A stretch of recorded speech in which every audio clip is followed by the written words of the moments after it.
Okay. So, we went and saw Collateral Beauty, otherwise known as grief porn. And the reason we went to see it was because we heard it was bad. Brad called it the spiritual successor to A Winter's Tale. I didn't call it that. Via text message. A couple of critics did. But Brad cited a source which called it the spiritual successor to Winter's Tale, and I said, fucking sold, because we love that movie. Yes. This was not a spiritual successor to A Winter's Tale. Different kind of bad movie. A Winter's Tale was a delightful romp through absurdity and earnestness. This was a bunch of actors going, you know what's sad? Dead babies. Watch me cry about dead babies for 2 hours. This movie is a lot more than that. This is one of the most sickening Hollywood films I've seen since Wired. Like, this movie is a disaster like I rarely see. Like, this is a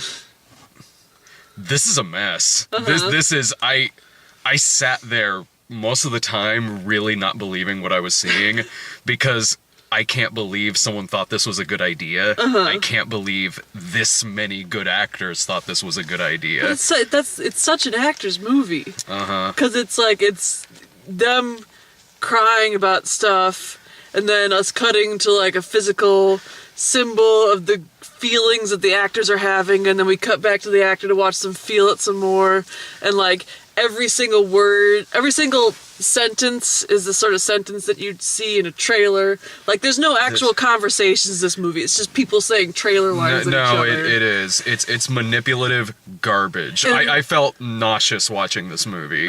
This movie is... I'm almost at a loss for words how trashy this movie is.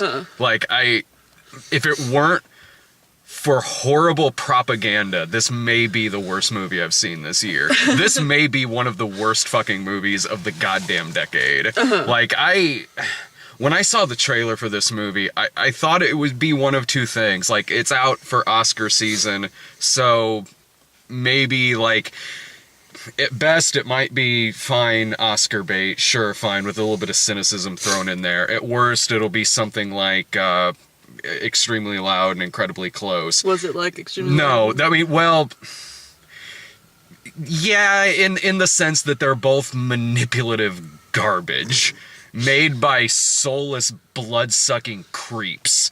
Like, this movie is, I can't imagine somebody going through grief and seeing the trailer for this movie and thinking they're gonna get into something that is not this movie. The trailer is one of the most misleading goddamn things I've ever seen in my life. But at the same time, I kinda get it. I kinda get why the trailer's so misleading, because if they actually sold what this fucking movie is about, this is one of the most cruel pieces of shit outside of something like the goddamn guinea pig films.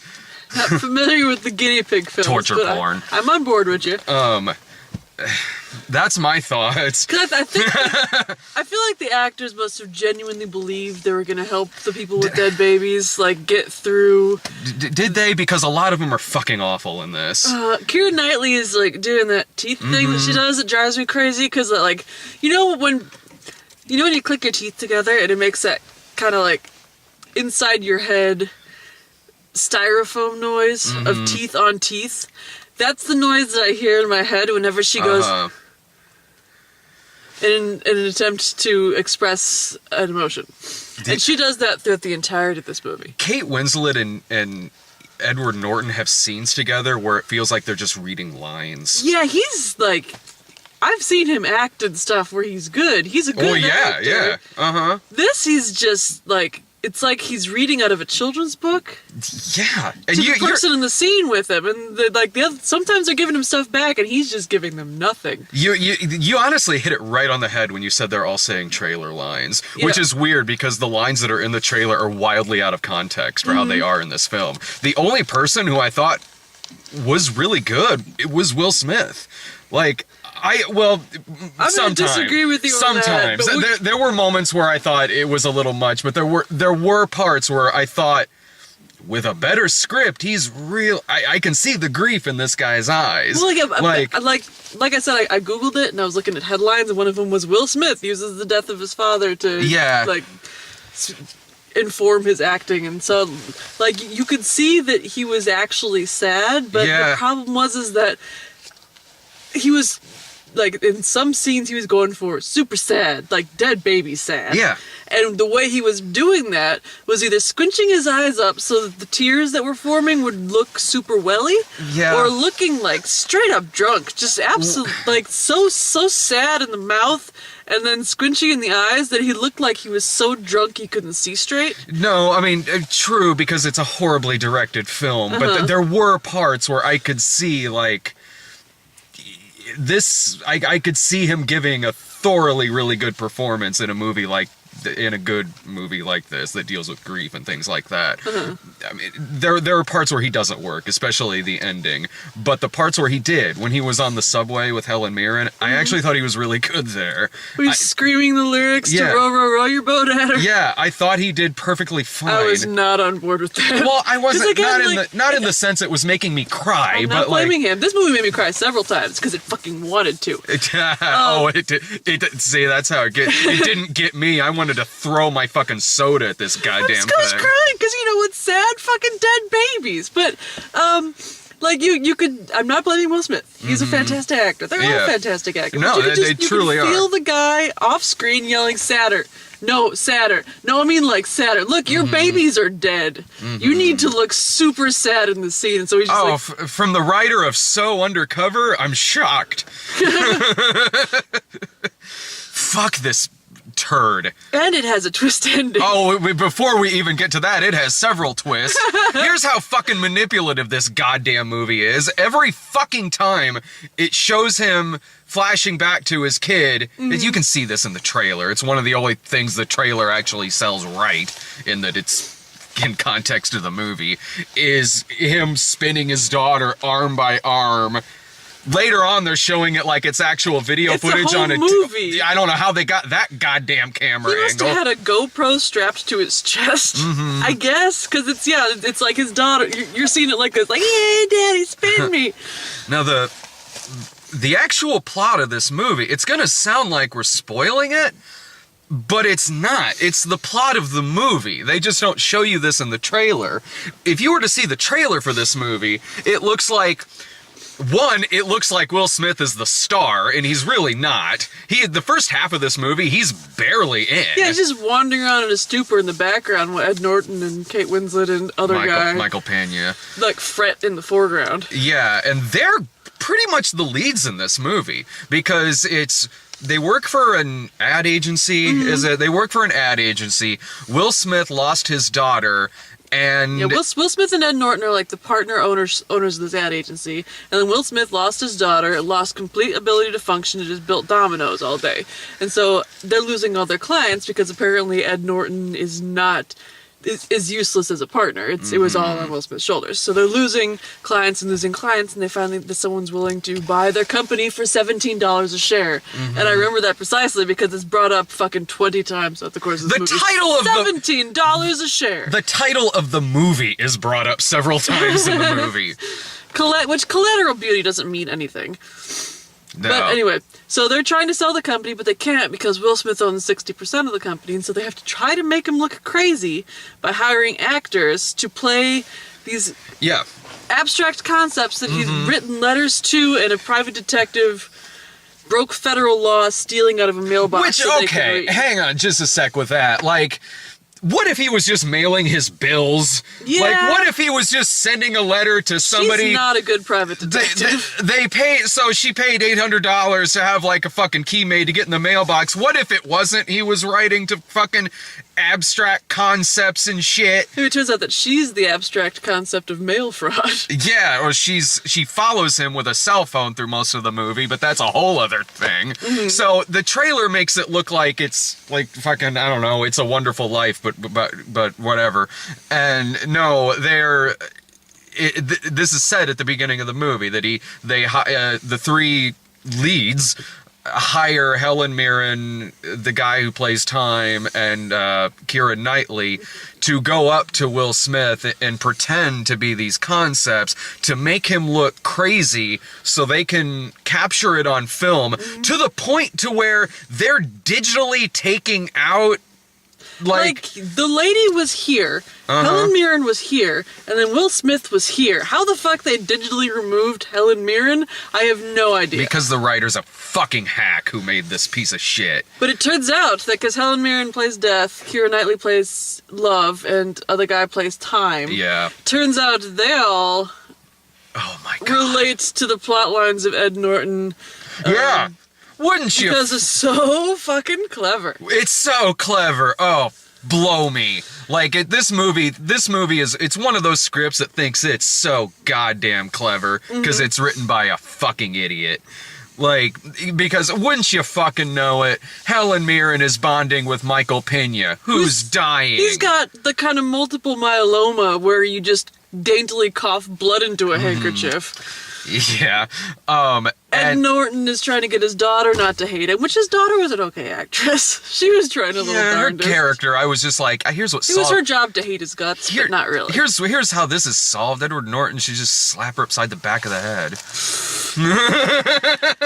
That kid was annoying me, I'm sorry. You poor thing. I think the whole movie was annoying you.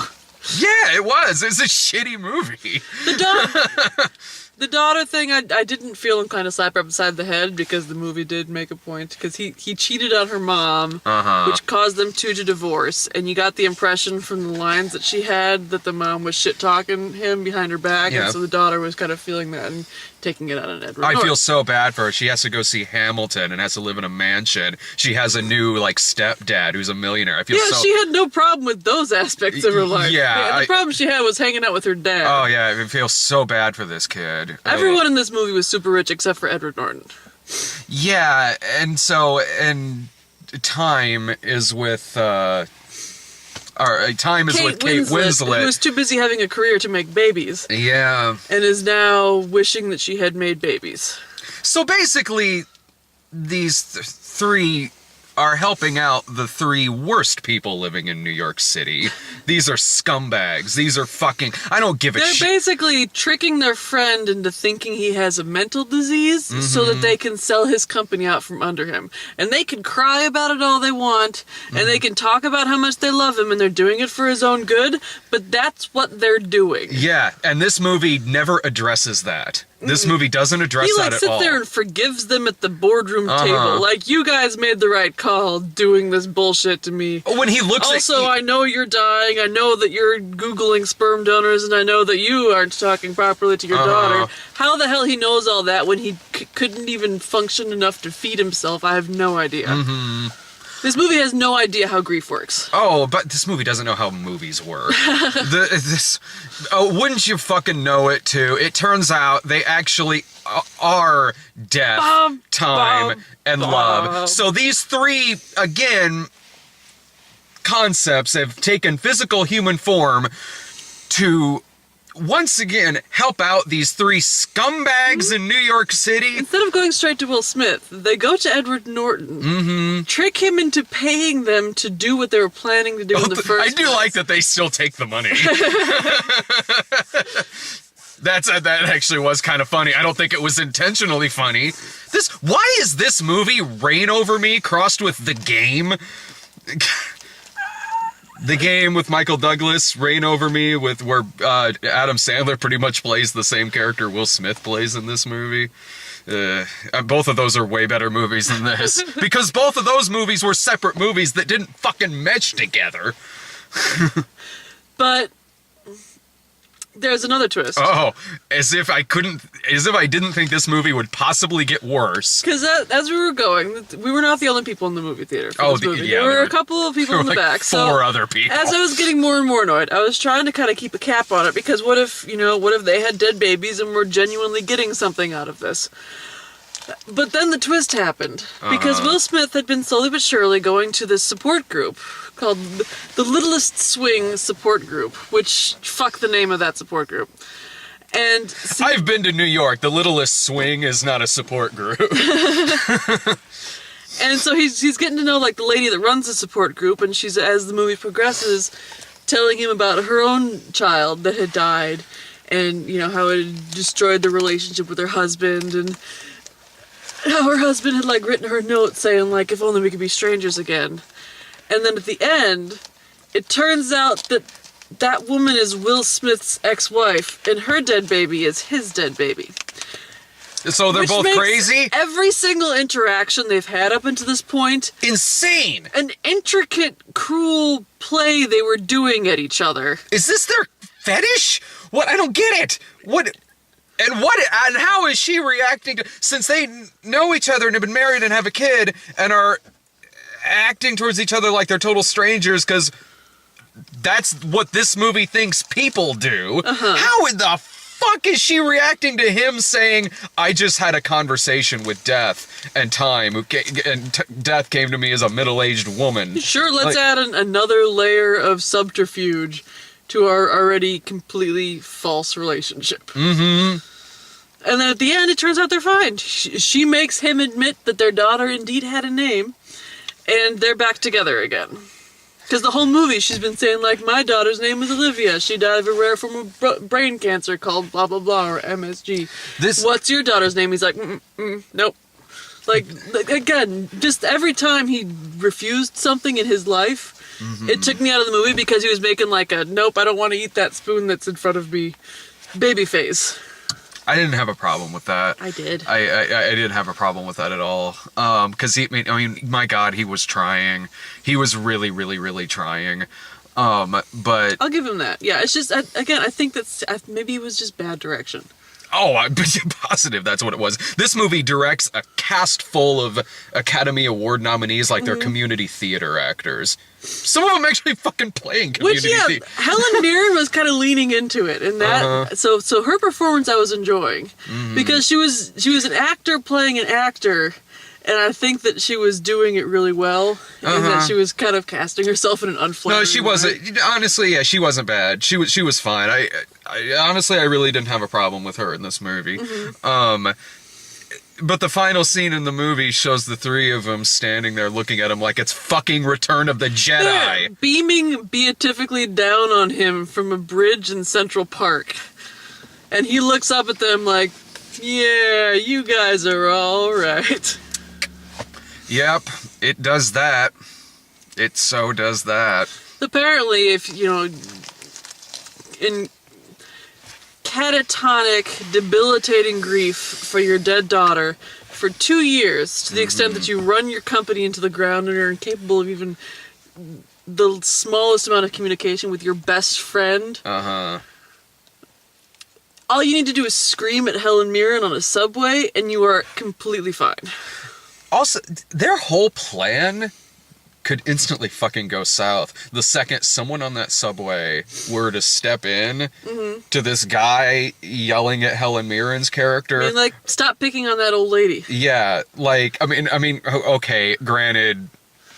Okay, look, maybe, I mean, it is the New York subway, maybe someone wouldn't, maybe someone wouldn't step in, but I mean, this happens a lot in this goddamn movie. You're really taking a gamble that no one is gonna step in and interact with the person he's talking to. Point of order, they did have a very specific pointed conversation about determining whether people could or could not see Keira Knightley, Helen Mirren, and other guy, and decided that they could if they wanted them to. Oh, yeah, that would have really gone over well, like, ooh, I changed it to where that stranger could see me. After they've already established the first time that Helen Mirren ran into him that no one can see them. Like, oh, sorry, I made it to where the busboy could talk to me. Yes, it's important for this dialogue that we're having. This movie can blow me. This movie was not the spiritual successor to A Winter's Tale. This movie is the spiritual successor to sadness. Like, Faces of Death. Fuck. Again, like, this movie is tasteless garbage. It is a hot plate of fucking grief porn dog shit. Fuck this movie. Fuck what this movie represents. Fuck why they made this movie. No one should see this piece of shit. If you're grieving or not, if you're somebody who's grieving, you're gonna walk out of this goddamn fucking movie. And if you're not, you're gonna sit there and yell at it like I am. I feel like if you've experienced loss of that magnitude, being told to find the collateral beauty in that situation by a bunch of jumped up fucking actors is gonna make you want to set the building on fire. I feel like if someone's telling me that, I'm probably drunk. And the next day I'm going to be like, what did they say? Watch Collateral Damage? All right. Surprisingly, that helped a little bit. You know what? It really did. I kind of needed to see Arnold kill some fucking terrorists. I'll watch Collateral next. It's the Hell 7 yeah. stages of grief. Drunk, collateral damage, drunk again, collateral damage again, barfing. This movie made me want to puke. And I'm stone cold sober right now. Is there any capacity you would recommend seeing this movie? Like, Nope. even as a bad film? If you lost a bet, if you have a bet that's a sure thing and a friend that you're secretly kind of mad at, bet them and then say that if they lose, they have to watch Collateral Beauty. There's only one way I recommend this, and one person I recommend it to, and that's for Matthew Buck to do a review of this film. Yay! Because he did one on 7 Pounds, that other kind of Will Smith manipulative ass drama, which is a fucking masterpiece compared to this shit. You could tear apart this movie with a fucking knife and fork. But wasn't he the one that told us about the wheelchair suicide movie? Yeah. So this would just be us paying him back, so to speak. Well, He's recommending this one too. In his defense, he didn't tell us that movie was good. Oh, we're not telling him this movie's good either. I'm sure by now he knows this movie's not. In fact, I think you might have seen it already. I've been holding off reading reviews of this movie because I didn't want it spoiled for me. This movie was worse than Wheelchair Suicide. Oh, Lord, At least yeah. Wheelchair Suicide had some funny moments, and it was only hateful at the very, very end. This movie was hateful throughout. This movie is worse than actual wheelchair suicide. Actual wheelchair suicide. Hello, stairs. At least in an actual wheelchair suicide, the wheelchair has decided to suicide. Yeah. It wasn't just a bunch of actors deciding for them that suicide would be the only option. Ugh, crazy ass actors. Much in the same way that this movie has decided that if your baby has died, this is how you should react to it, and these are the words that will uplift you. Is Keira Knightley sobbing at you about how you shouldn't give up on love. Because love is what is making you feel your pain. The fact that Christmas is in this movie, Why too. is this a Christmas movie? Silent Night, Deadly Night's a more appropriate Christmas film than this. This movie has one line in it, and that's, did your child die during the holidays? I noticed that a lot more people come to the grief counseling thing around the holidays because their children died towards the holidays. And that is the only reason for them to have put it around Christmas time. That, and it seems like a lot of movies that are released around Christmas kind of put Christmas in there somewhere, regardless it'll of... become a perennial favorite. Well, not so much... I don't think so much that, just because that's just when it's released. Like, I see it a lot sometimes. Like, okay, for example, the recent Jack Reacher movie had a scene in it where it mentions Halloween, because it came out in late October. Like, there's no way that was probably in the original script. They just knew it was going to be coming out in late October, and why the fuck not? Yeah. Sometimes that'll... just last week I saw something, I can't remember what, or the week before, where again, because it was out in December, they felt that like an obligation to mention Christmas in there somewhere. Oh, Die Hard. It wasn't Office Christmas Party either. Just gotta think of it, there's no reason for Die Hard to be a Christmas movie either, but it gets away with it because it's fucking Die Hard. Yeah, and I mean, like, kind of, I mean, because it is an Office Christmas Party that he's at in the movie.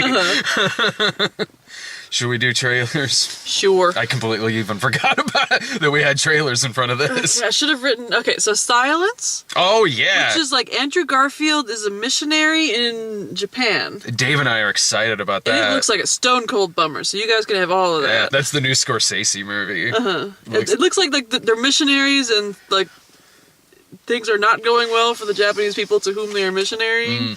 Except it was all like, it was doing kind of like plinky background music and then flashing things in tuned to the music like a preview tends to do, and it's making it hard for me to focus on any one particular thing. And but these things all seemed terrible. And they're looking for Liam Neeson too. Are they? Yeah. Because it was it's and also little Darth, what's it? Adam Driver. Yeah. A Dog's Purpose, which I cried at the preview again because fucking I'm a gigantic pussy. But it's about a dog who comes back to life a bunch of times, and then he finds his old boy again, except he's all old and he has to teach him to learn and love. Again, it would look way better if it was Tequila doing the voice. I want to see a recut of the movie where it's just like different people doing the voiceover. I want to see like we could make 20 different movies that are all innately watchable. Or the audio of like the trailer for Edge of Tomorrow played over this, where Tom Cruise dies again and comes back. Just having to keep retrying as a different dog. Like, oh yeah, they'll change the title of it on video, like Live, Bark, Repeat.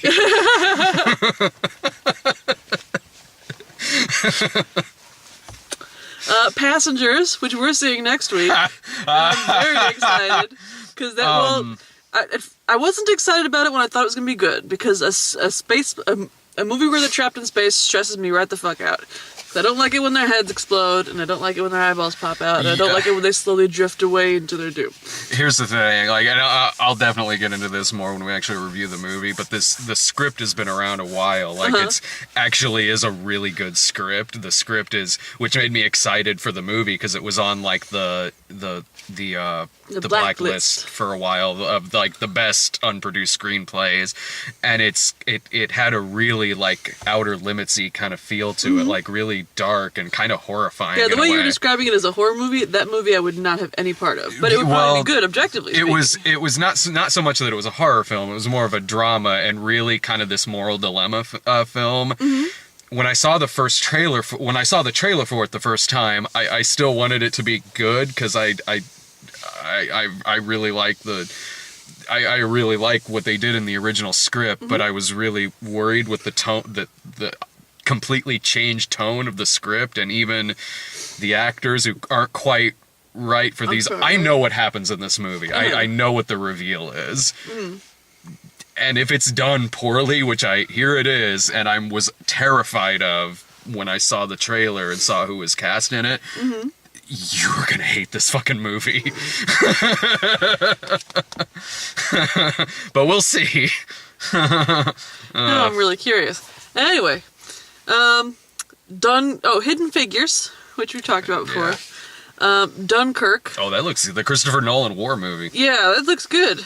I'm probably gonna go home and Google Dunkirk, because I know like jack shit about it. I think it's World War I. World War II. World War II. I know more about World War II, but not as much about Dunkirk. But I like to know what's going on. And then Going in Style. Oh, the Michael Caine and Morgan they're gonna Freeman. rob a bank and they're old and adorable. Did you see who's directing that? Yeah. Zach Braff. I never saw Garden State, but I heard it was good. I liked it at the time. So, maybe it'll be good. That seems strange for him to be directing a wrinkly bank heist. Well, maybe his last movie didn't do so hot. What's his last movie? He crowdfunded some movie, and it kind of came and went. I can't even remember what it was called, but it had him and Donald Faison in it again. I'd watch Michael Caine and not Alan Alda, what's his name? Alan Arkin and Morgan Freeman just like read from a phone book. Right, so if they're gonna rob a bank, then I'm just gonna follow along behind them, giggling. Yeah, that might be alright. I don't know. Maybe it'll be like what Red 2 should have been, instead of the obnoxious May December bullshit. It'll be what Last Holiday should have been. Or The Crew with Burt Reynolds and Richard Dreyfuss. You don't remember that? That was... Oh, I don't play that game. Speaking of came and went, it was like they're old and want to be mobsters or some shit. I like when old people want to be stuff. But this one, it's like they're ripped from the headlines because they worked at a steel mill and they got their pensions stolen and the damn bank and the mortgages and the refis, and they're like, we don't have to take this shit anymore. We're old and mad about it. And then these 3 assholes show up and hire him to stalk Will Smith for the rest of the movie. I want to start hiring actors to follow my friends around. You're like, woo, I'm melancholy. Okay, I just thought about this. You know what did something like Collateral Beauty right? Remember Bowfinger when they were all going up to Eddie Murphy and fucking with him through the movie? I love that fucking movie. I've never seen Bowfinger. Really? I want to so It's bad. so funny. It's so because fucking I've heard funny. It's hilarious. It's so goddamn funny. See, that's the kind of movie that's like made that an actor would love being in, but that makes sense because it's all very Hollywood insider. Yeah. But in a way that you can understand as a Hollywood outsider. Uh-huh. Oh, yeah, totally. This was just, hey, you want to emote a bunch? And they're like, boy, howdy. Mm-hmm. It's been a while since I've won an Oscar, and they read the script, and they didn't realize how absurdly saccharine and cynical it was going to look on the big not screen. from the script? My God. Like, Jesus Christ. Poor Will Smith. I mean, he wants an Oscar so bad. He deserves an Oscar. He should have gotten one for Happiness. Pursuit of Happiness? Yeah. I don't know who won that year. Was he nominated? He was nominated for Ali. I remember that. I don't know. No, he was great. He's a great actor. Yeah, that movie made me cry like legit, you know. Yeah, he's a great fucking actor. Someday. Should have won one for Independence Day. Yes. For Bad Boys 2. You know what? I'm sure it'll happen for him someday. Yeah. But boy, picking shit like this ain't gonna fucking do it. I feel like this is like a point where you get sort of frantic because you've made so many movies and you still haven't won an Oscar, and so you're like, sure, this one, I'm gonna. This'll be the one. This has to be the one. Mm-hmm. This is not the one, William. At least when, because, I mean, DiCaprio's, you're like, every year, like, maybe this will be the year, maybe this is the one. But at least DiCaprio was picking stuff from Martin Scorsese, the dude who did Birdman. What Like, did he finally win for? what the movie last year, The Revenant. So he's, picking movies from highly acclaimed directors that are great movies, regardless if he gets nominated for an Oscar or wins one or not. Really? The fucking guy who wrote So Undercover, the cop Miley Cyrus movie? Oh, yeah, that'll do it. That'll be the one. I'd have given him an Oscar for Winter's Tale. Will Smith? Yeah. Yeah.